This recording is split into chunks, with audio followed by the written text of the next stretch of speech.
Hello everybody, before the video starts I would like you all to subscribe and like the video. That's it, enjoy. Chapter 49, Tales of Mimir. Listen closely now. There are two things we need before we can reach the land of the giants. First, we must learn the travel rune that allows realm travel to Jotunheim. Second, we must carve that rune into the other special gateway, Mimir explained to Kratos while Zelos and Atreus listened quietly. They were still being moved along by the current that the world serpent created when he shifted the bridge. The gateway where we first found you, Mimir? Atreus asked to make sure he understood. Correct. Although the giants, in their infinite wisdom, made sure that no ordinary chisel could carve that rune. Only the tip of a magical chisel can open that gate. Fortunately, I know exactly where the chisel is and it is not far from here, Mimir confirmed. Wait, is that the one that belongs to the really giant? Zelos asked even though he already knew the answer.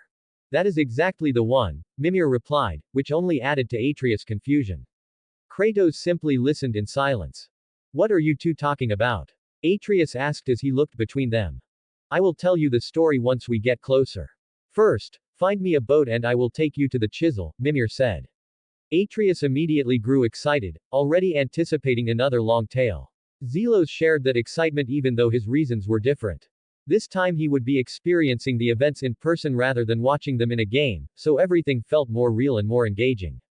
The four of them walked down from the bridge platform and moved toward the abandoned boat on the shoreline.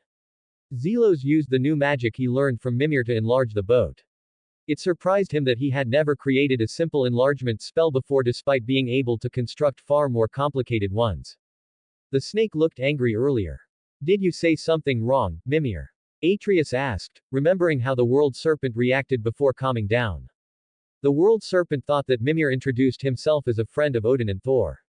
That was why he got upset, Zelos explained before Mimir could respond. Mimir laughed afterward. That is right. Forgive me, little laddie.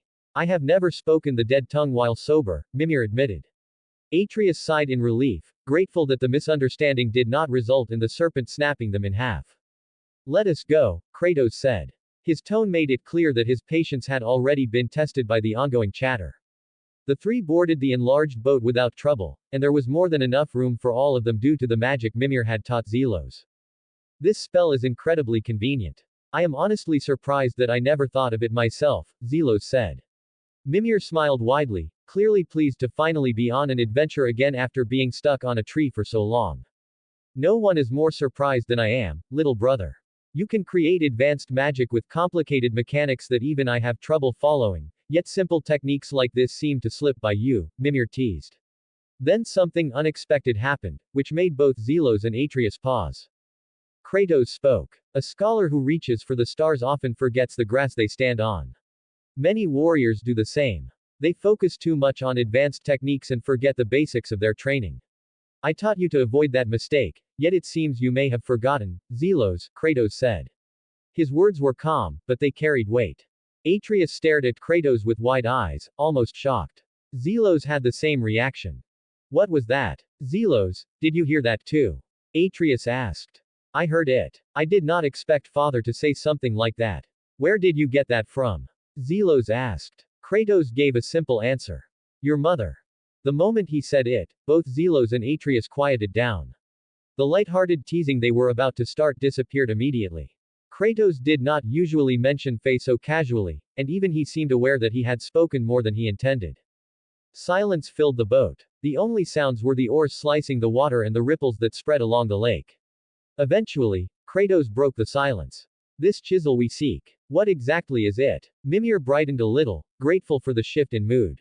I am glad you asked. I have a story that explains everything. There was once a giant named Thor, an extremely large giant, even among his own kind.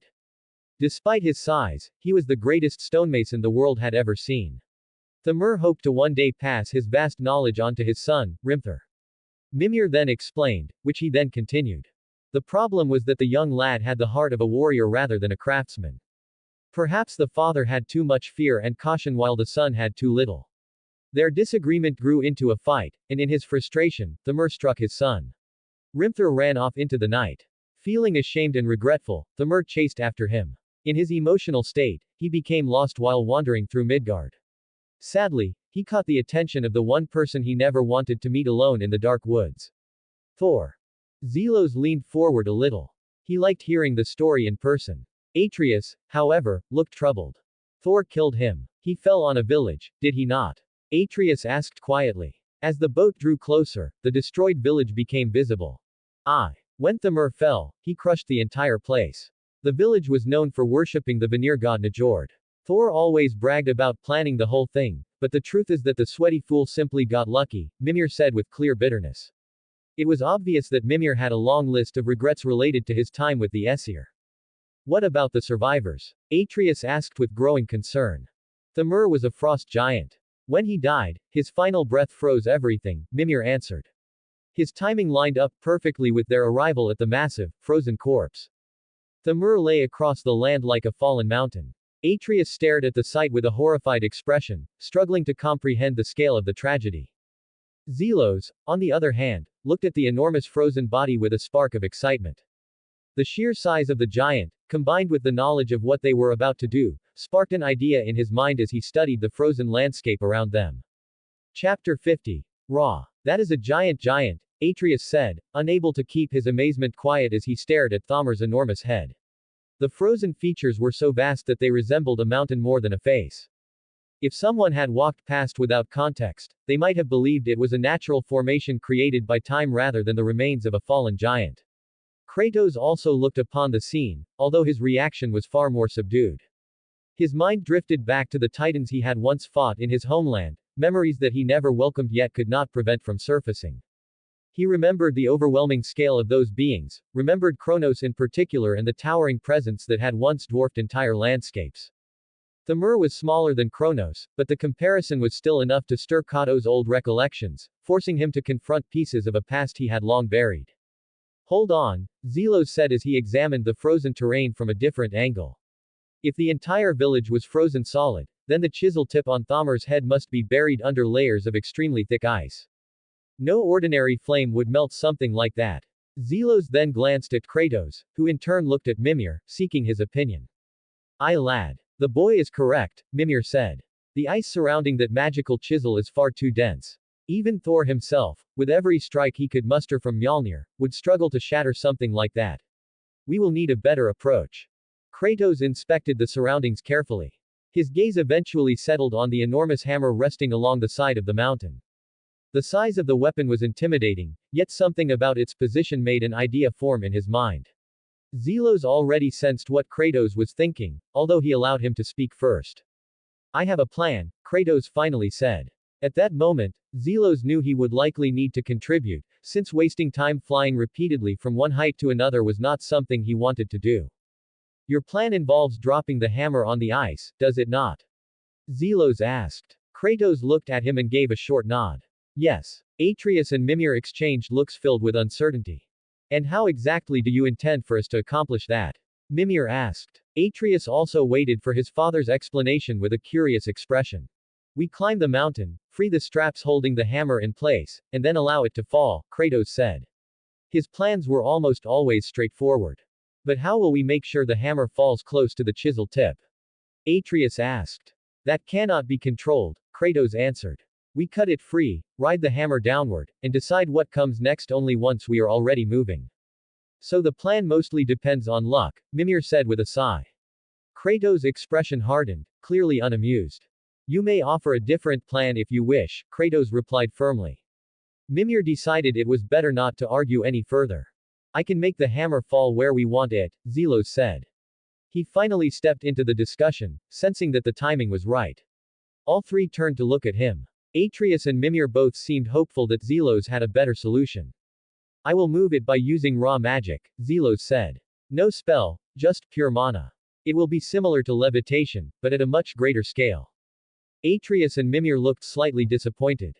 They had expected something grand and intricate, not a display of raw force. Zelos had no intention of revealing every power he possessed, especially the more dangerous ones connected to the primordial fire within him. Instead, he would use a technique similar to what Freyrin and Fern used when lifting objects, although in this situation the object happened to be a hammer larger than any mountain. If no one objects, I will begin, Zelos said. His entire body gradually released a bright blue glow, the natural light of his mana. It was a power he had developed from the moment he was born. The essence within him further purified it, making every unit of mana as dense as the core of a star. Zelos managed the output with extreme caution. He knew that an uncontrolled surge could cause far greater destruction than anything in the region. Even with this careful control, Kratos, Atreus, and Mimir felt the overwhelming pressure spreading through the air. Atreus struggled to breathe, his knees giving out as he knelt beside Kratos. Zelos lifted the gigantic hammer several meters above the ground. He guided it toward the chisel tip, only for it to halt when the thick straps caught against the mountain. With one powerful tug, Zelos tore the straps free, shattering the section of rock that held them in place. He then removed all of his mana at once. The hammer dropped immediately, and the moment it struck the ice, a massive explosion echoed throughout the frozen land. Ice erupted in all directions. Shards flew across the lake like enormous projectiles launched from ancient siege weapons. Several chunks shot toward Zelos and his family, but he erected a barrier with ease, protecting everyone from harm. Are you all right? Zelos asked Atreus once the pressure faded. Atreus slowly regained his breath and signaled that he was fine. Mimir, meanwhile, stared with his mouth slightly open, unable to process the sheer absurdity of what he had just witnessed. Kratos remained seemingly indifferent, though no one could truly tell what he thought. That was incredibly dense raw magic, Mimir finally said. Where did you obtain such power? I can draw energy from nature itself and refine it within my body, Zelos answered calmly. That is why it feels so dense. It comes directly from Yggdrasil. Mimir's eyes widened even more. And what did you pay in return? He asked. He knew from experience that the world tree never granted anything for free. Zelos said nothing. He looked away and allowed the silence to answer for him. Mimir immediately understood and chose not to ask anything else. Chapter 51, Sons of Thor.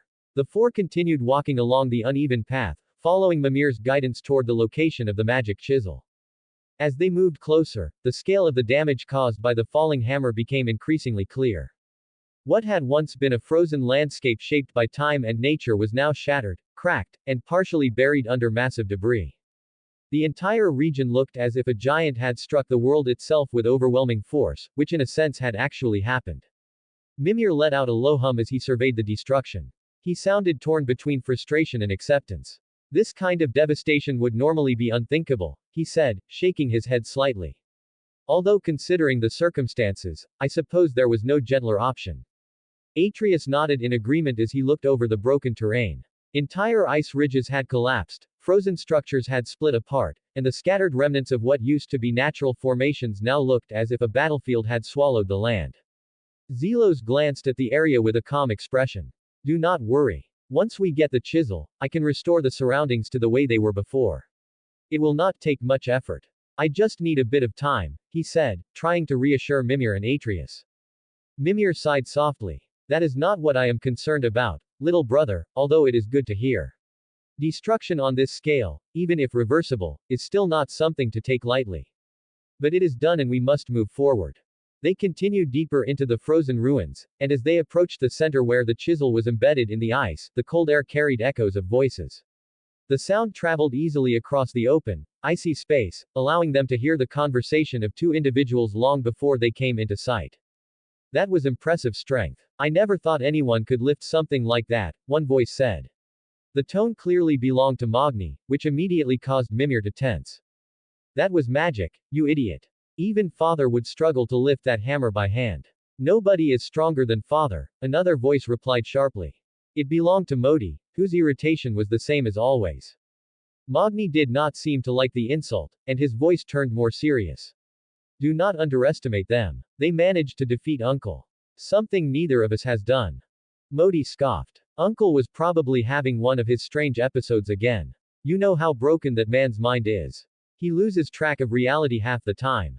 Magni paused before responding, as if recalling something. True enough. I remember him talking to Uncle Vidar once, even though nobody was near him.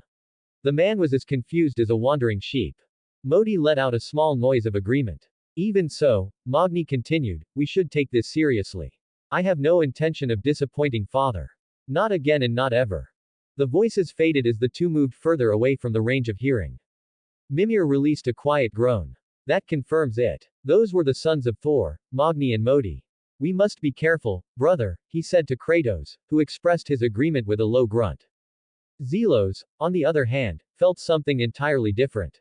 Vidar. That should not be possible. He exists in the myths, but not in the game I know.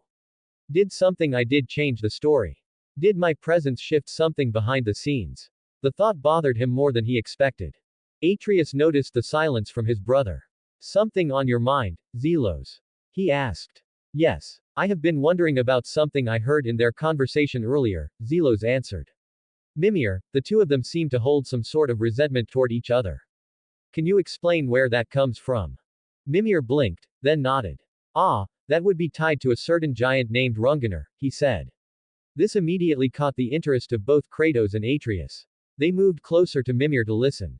Mimir cleared his throat. It seems I now have all of your attention. Very well. Let me tell you the real story of Rungunar the Brawler. Atreus tilted his head slightly. His shrine shows him fighting off Aesir in a huge battle. Is that not what happened? Mimir shook his head, clearly disappointed. A pleasant story, but completely false. Rungunar was born without a head and without a heart, so the giants completed him with stone. He was incredibly strong, but he had the intellect of a child. One day, Odin found him wandering Midgard and became amused by how harmless and gullible he was. So Odin invited him to Asgard, filled him with mead, and encouraged him to boast and act out for the entertainment of the court. I was present when the Aesir laughed as Rungunar stood on his shield and declared that he would kill everyone in Asgard and take all their women back to Jotunheim.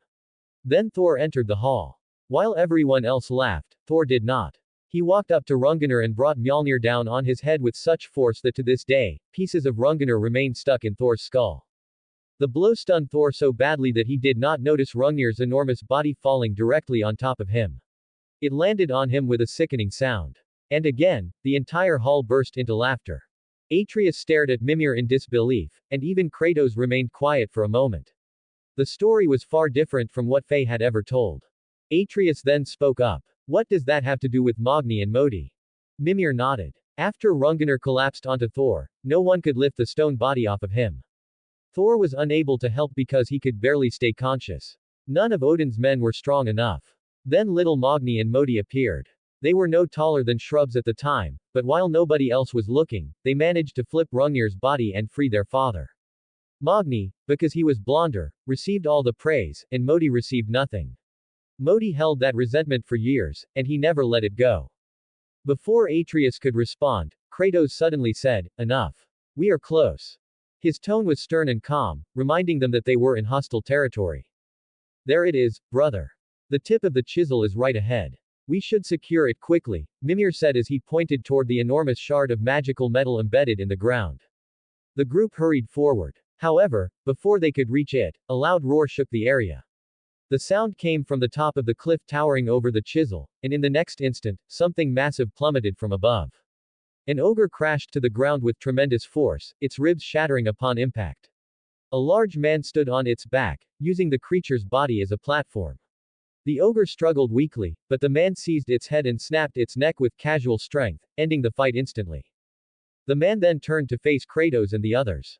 With one arm, he lifted the dead ogre and tossed it aside as though it were nothing more than discarded cloth. The four recognized him immediately. Magni. Zelos knew Modi would appear shortly, and he prepared himself. Surrender. The All-Father demands it, Magni growled as he walked toward them. Kratos answered with a firm, no. Magni smirked, drawing his weapon and spinning it in his grip.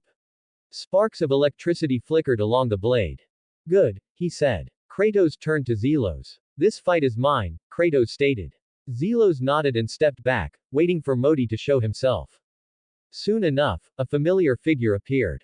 If it is not the goat with the cut tongue, Modi said with a cruel tone. You chose terrible company to run away with. And with that, the confrontation began. Chapter 52. Death.